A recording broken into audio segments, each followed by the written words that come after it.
Good evening everyone and welcome to another segment of ABC Q&A. I'm your host Chloe Lacey and tonight we are covering an extremely important social issue, poverty, focusing on the group Aboriginals and Torres Strait Islanders and why they're at high risk of experiencing poverty. We have some startling statistics here to make the gap between Indigenous and non-Indigenous clear. In 2011, Hilda data found that 19% of Aboriginals and Torres Strait Islander people living in poverty compared to 12% of the total Australian population. According to Chu in 1990, on average, Aboriginal people earn half the income of other Australians. The 1986 census shows that median and the mean Aboriginal individual income is 65% of the total population's income. In 2009-2010, Indigenous people were overrepresented clients of homelessness services, representing 18% of homelessness clients. In 2008, the unemployment rate for Indigenous people was 16%. However, the general population was only 5%. This really puts into perspective the difference Indigenous and non-Indigenous people are experiencing. To further focus in on this, I have a range of wonderful colleagues here with me tonight to give the best possible insight. I'm going to pass on to you, Lizzie. Lizzie is a social worker from St Luke's here in Bendigo. So Lizzie, can you explain to us the impact the inequality has on their life opportunities? Thanks, Chloe. So as we all probably know, Aboriginal and Torres Strait Islander people are the most disadvantaged population in Australia. They have had to endure decades of racism and dispossession, and the impacts of these are reflected in the levels of unemployment, poverty, illness, disability, low life expectancy, and incarceration. Using the standard measure of poverty, it demonstrates that more than 40% of the Indigenous population lives below the Australian poverty line. Being Indigenous or Torres Strait Islander has copious amounts of inequalities such as housing, income, healthcare, and so on. The life expectancy at birth for Aboriginal and Torres Strait Islanders in 2010 to 2012 was 69.1 years for males and 73.7 years for females, compared with other Australians' life expectancy being 80.1 for males and 84.3 for females. This is just the start of a lifetime of inequality. Indigenous Australians, especially in remote areas, have low education levels, and only 1 in 20 have a higher education qualification in extremely remote Australia. This can lead to things such as low income and lower levels of health. Aboriginal Australians as a group are more prevalent in areas of higher unemployment levels and tend to have low household income. Indigenous people suffer from less affordable and adequate housing than any other group. Despite government efforts and expenditure of large sums of public money to assist in providing more adequate housing, Indigenous housing is still much worse than any housing in any other group. When talking in terms of income, Indigenous households are much poorer than other households in Australia. The average weekly income for an Indigenous household is only 60% of that of non-Indigenous households. Indigenous households were more than twice as likely to have incomes below 40% of the national median than non-Indigenous households. There are inequalities in socio-economic well-being of Indigenous and Torres Strait Islanders as is significantly poorer than other Australians. Indigenous people have more trouble with the law as they are significantly more likely to be in prison as adults than non-Indigenous Australians, and their homeless rates are 3 times more than those of non-Indigenous Australians. Indigenous Australians predominantly work in government employment, which can account for their low weekly income. Indigenous or Aboriginal people also need to weigh up the costs and cultural benefits of deciding to undertake tertiary studies. Reduced participation in these areas may lessen opportunities for Indigenous Australians to engage in dominant culture, however may assist in more involvement in cultural activities, which will therefore increase Indigenous communities and social capital. Higher levels of social capital resulted in happier feelings and less anguish for all groups including Aboriginals. There is a high importance for social and bonding networks for the maintenance of cultural identity. There is, however, difficulties relating to stereotypes and racism in creating social networks. Australian Aboriginals or Indigenous Australians living in urban areas and their patterns of social capital are very closely linked to their economic, social and cultural situation, which tends to imitate historical disposition and white privilege. Their experiences of discrimination and their perception that non-Aboriginal people view Aboriginal people in a negative way tended to be the main barriers to Aboriginal social engagement, and this reflects the high rates of discrimination reported by Aboriginal Australians.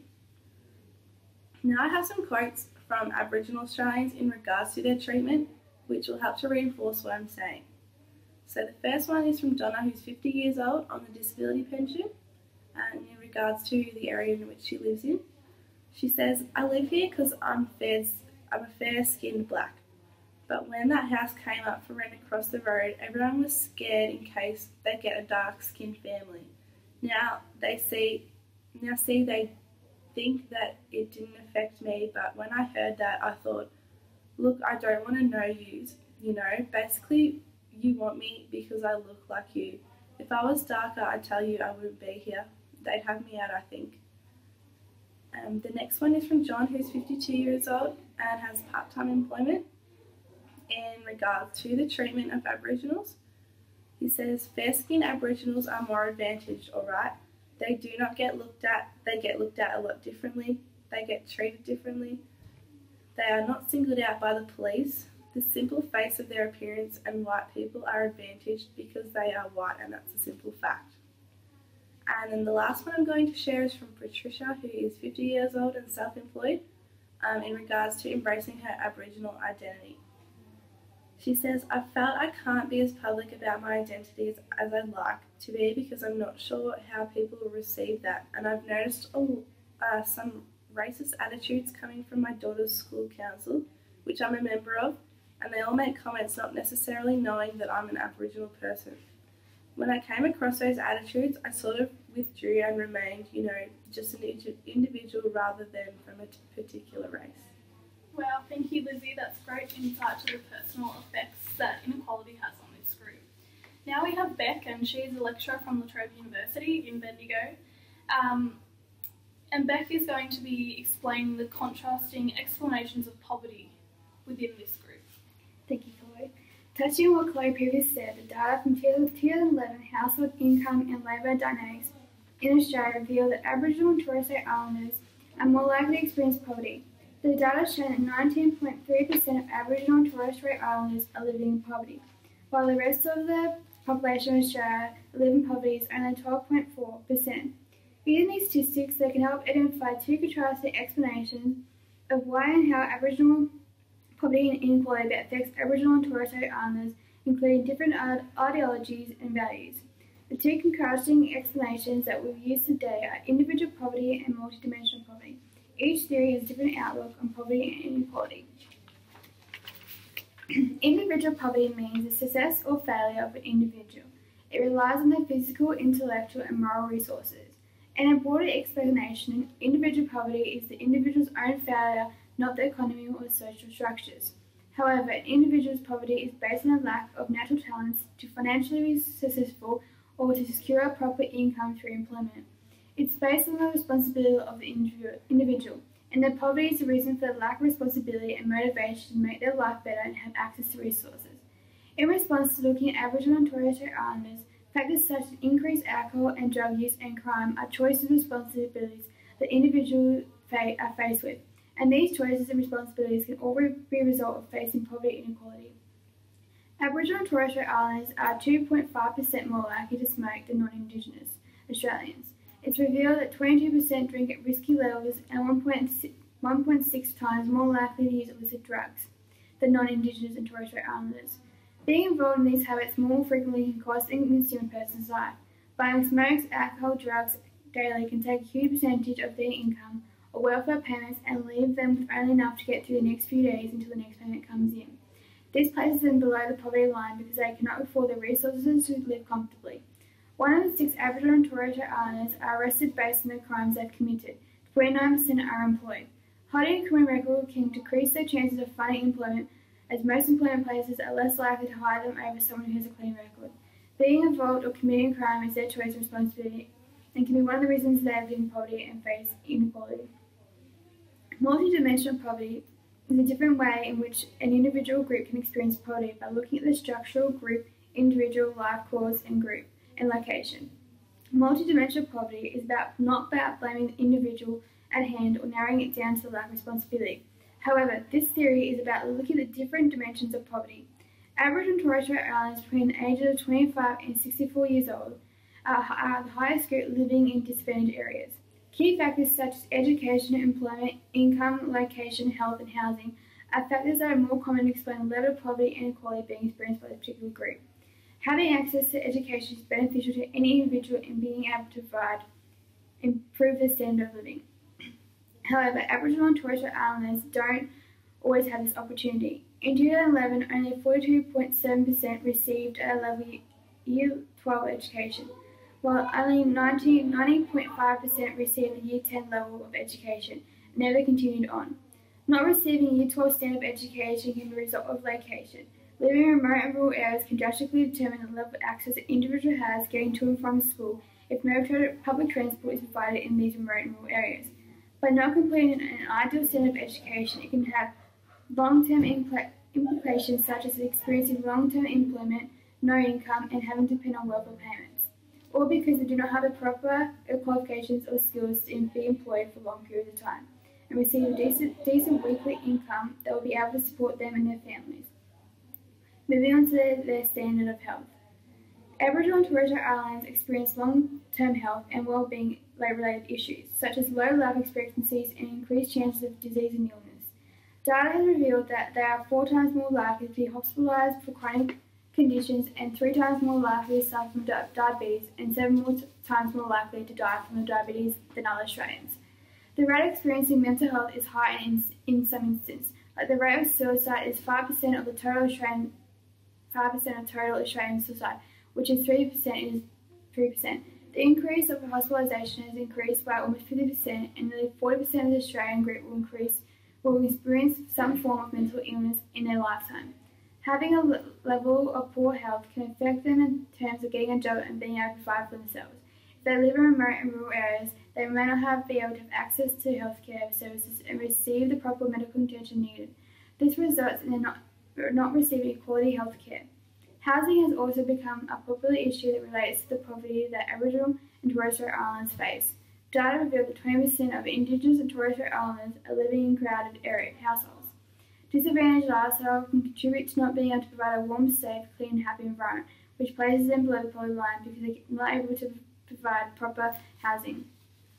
This results in Aboriginal and Torres Strait Islanders falling below the poverty line and experiencing inequalities based on their access to education, employment, income, and their level of health and housing, which will all fall under the dimensions of poverty. They are more risk of living in poverty and suffering inequality than other Australians. Wow, thank you, Beck. Now we have Elle here today, and she's a social worker from Centrelink Bendigo. And Elle's going to shed some light on what the government can do in reaction to this group falling below the poverty line. Thanks, Chloe. It would seem likely that today I would talk about the New Start allowance in alleviating poverty in Aboriginal and Torres Strait Islanders. But I've actually selected to talk to you about ABStudy. My reasons will become clearer a little further on. So what is ABStudy, Elle? ABStudy is a benefit that helps with costs for Aboriginal and Torres Strait Islander Australians who are studying or undertaking an Australian apprenticeship.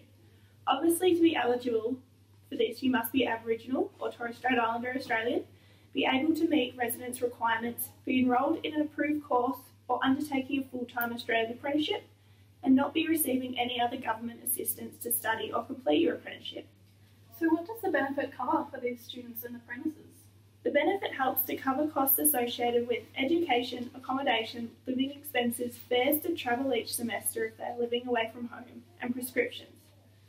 For a single student between the ages of 16 and 21 living away from home, the maximum payment per fortnight is $426.80. For those students who go on to a doctorate or master's degree, the maximum payment is $991.50 per fortnight, which is an incentive for Aboriginal and Torres Strait Islanders to continue on studying. Students and apprenticeships receiving this benefit may also be eligible for other benefits in conjunction with theirs, such as the relocation scholarship, rent assistance, and many others. So you told us about the benefit, but you've yet to tell us about the extent that this alleviates poverty and why you didn't choose to talk about the New Start allowance. Okay, So the fortnightly payments for AB study fall around $150 less than the 50% median income poverty line, similar to New Start and Youth Allowance. Although additional benefits such as the relocation scholarship and rent assistance, which I mentioned before, help to close the gap. Data from the Australian Aboriginal and Torres Strait Islander Health Survey found that in 2012 to 2013, Aboriginal and Torres Strait Islander people aged 15 to 61 were 4 times more likely to be unemployed than non-Indigenous people.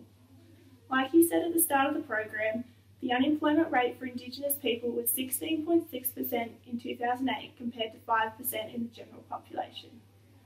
I've selected a quote from John F. Kennedy to read to you. "Children are the world's most valuable resource and its best hope for the future." For me, this is relevant so that by providing support for Aboriginal and Torres Strait Islanders, especially the younger people, to continue on with their studies and gain apprenticeships, we are essentially making them more employable, hopefully breaking the poverty cycle and reducing the amount of people dependent on welfare payments such as New Start allowance in the long run. Ultimately, I believe that a minimum of 3 or 4 years receiving AB study and then gaining stable employment is far better than struggling for what could be many years in a person's lifetime receiving New Start. Thank you, Al. Such shocking information that I feel isn't public to all of us. Thank you, Al, Beck and Lizzie, for your input on tonight's segment. We hope you'll join us next week, and good night.